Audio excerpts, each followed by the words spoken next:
Hi everybody, I'm Michael Feinstein again, and welcome to our Great American Songbook Library and Archives. It's my pleasure to talk about the legacy of Tony Martin. Tony Martin is a man who had influence on me as a performer and as a singer, and he's one of those people who isn't as well remembered today as I wish he would be. He had a very, very long career. Tony Martin was born in Oakland, California in the early part of the 20th century, and soon after came to Los Angeles and began his career singing with local bands and then was put into the movies.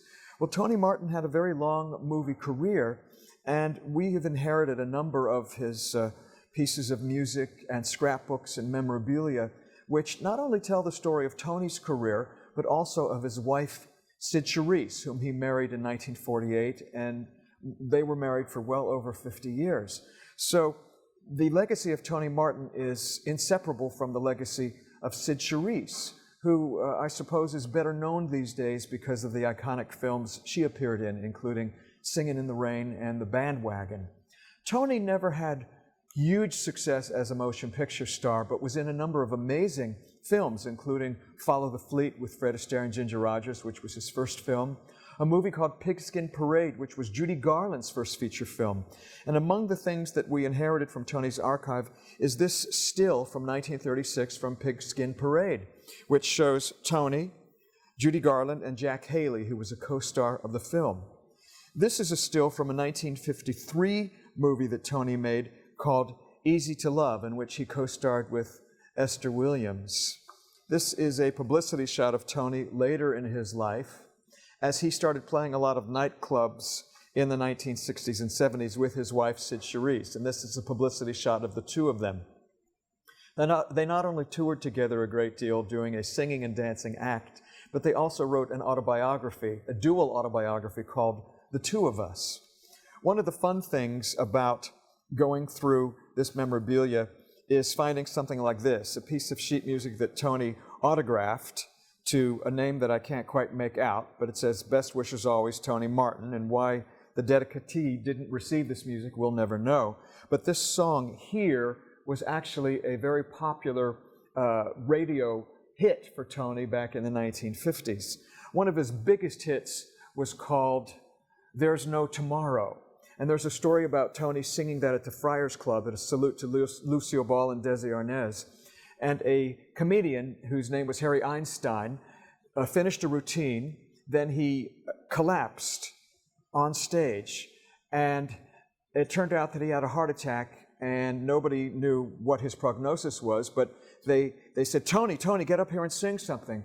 So Tony got up to sing his then current hit record, and he sang as they were carrying this man's body away, because he actually died, "There's no tomorrow."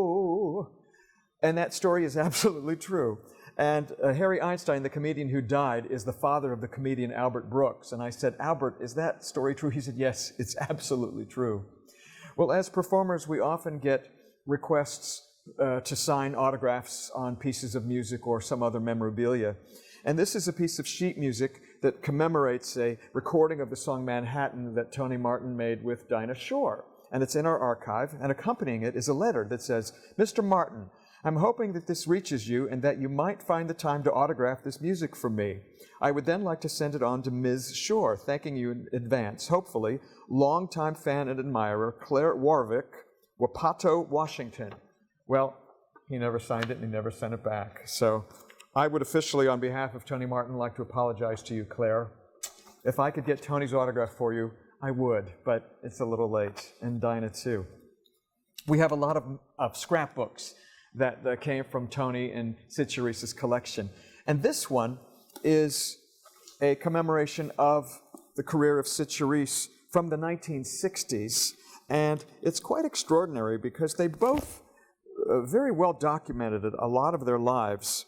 And I don't know who kept these things together, but they're absolutely wonderful because they're fashion photos from movies, different kinds of publicity, flyers, programs, and they are so educational and not only telling us about the performers' careers, but also are a cultural snapshot of the times. And so we can use these items to tell many different stories, not only about Cyd Charisse and Tony Martin, but what was happening in the greater world with the music and with the ephemera. And that's one of the things we love about having this archive.